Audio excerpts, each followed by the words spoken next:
I wonder what Matthew meant when he wrote that. Seems impossible to know for sure. Maybe we shouldn't even be asking what the author meant. I don't want to just repeat traditional interpretations, excluding others who have been left out, and perpetuating old prejudices. What links can we make with trending ideas instead? We can make this old text a platform to talk about contemporary issues, a playground for exploring our beliefs. That sounds fun. But what if we just end up going round and round and round, getting more and more sure of our own arguments and entrenched in the beliefs of our own culture?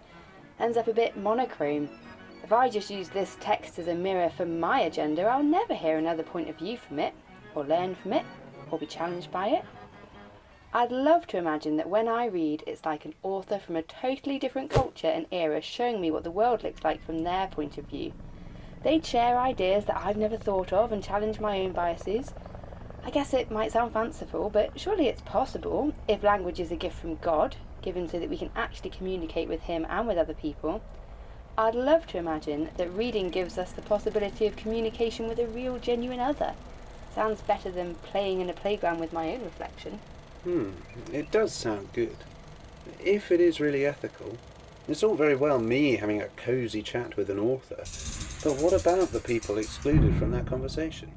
Shouldn't we be making new meanings which speak powerfully into the social justice issues of today, instead of fussing about what a dead old author meant? They will have had prejudices.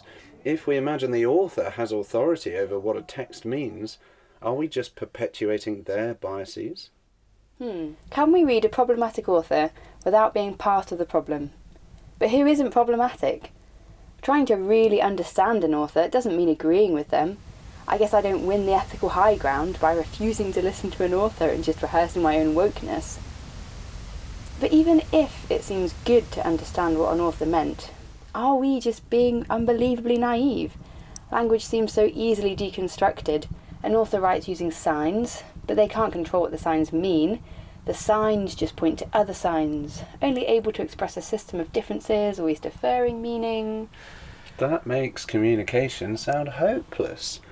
But we don't have to break language down into a play of signs. What if language is communicative action? If I break any action down into little parts, each little part could have different meanings to different people at different times, or seem totally meaningless and arbitrary. Stretch out your hand, grasp the handle, twist your wrist, draw your arm back, contort your facial muscles, wave your hand into the room. But if we consider the action as a whole, welcoming someone in, it makes more sense. And a guest would know their host is welcoming them in without needing to know what is precisely going through their mind. Yes. I guess we usually interpret actions without knowing precisely what the person doing the action is thinking. And if writing is just another action, then that is good news, because it also seemed really naive to assume that we could access an author's inmost thoughts through their writing. Even if language could let us look inside someone's mind, which we can't be sure of, our own cultural situatedness would filter which of their thoughts we could understand. And if that seems true of authors alive now, it must be even more true of authors from a different era and culture. Any claim to know what they were thinking can't possibly do them justice. We would just be squashing them into our own limited, situated imaginations. But that doesn't mean communication is impossible if we consider language as a communicative action. We can have an idea of what the author is doing with their action, their writing, without needing to know what's going through their mind. Are they warning, joking, welcoming? I have no idea if I break their writing up into a little mosaic of self-referential signs, but if I consider it as a whole, it makes more sense. And if meaning exists in communicative action, we don't need to go digging through the text as if it's just a shell containing propositions. We can enjoy its genre and form because they're part of the action, part of the communicated meaning. But what about other meanings? The multiplicity of meanings.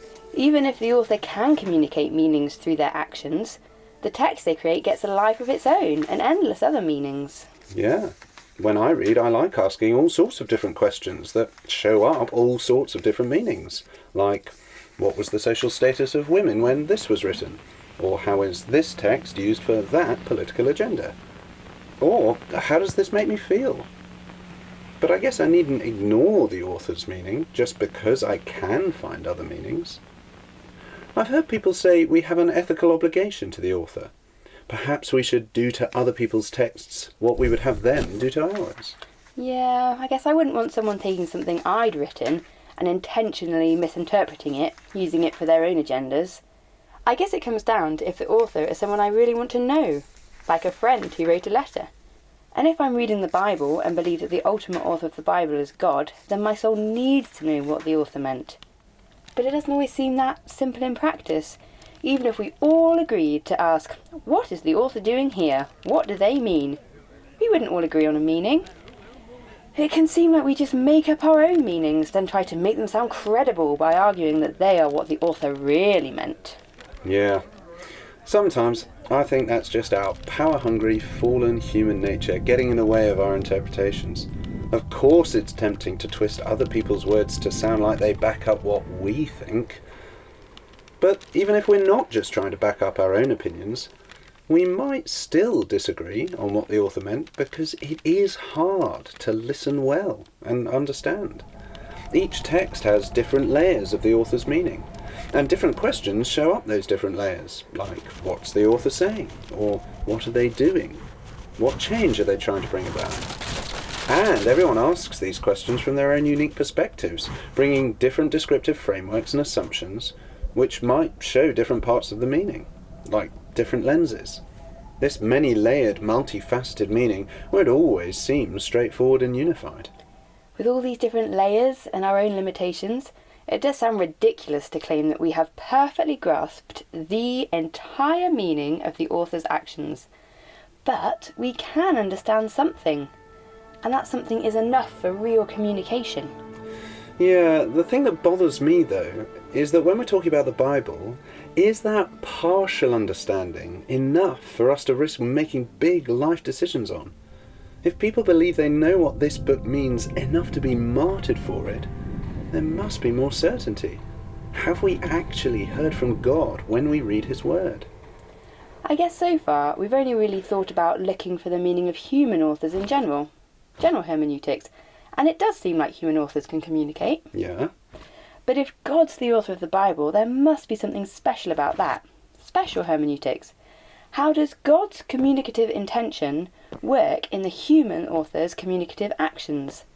One special thing about the Bible is the way its varied books make up a complex but unified whole, a canon, and that fills in even more layers of meaning as God speaks through different people in different eras. And there are creeds and confessions, which give us different lenses to read the Bible with. And most importantly, the Holy Spirit is at work in us when we read the Bible. The same Spirit who was at work when the Bible was written, passed on, translated and everything. All these special things work with the everyday gift of language.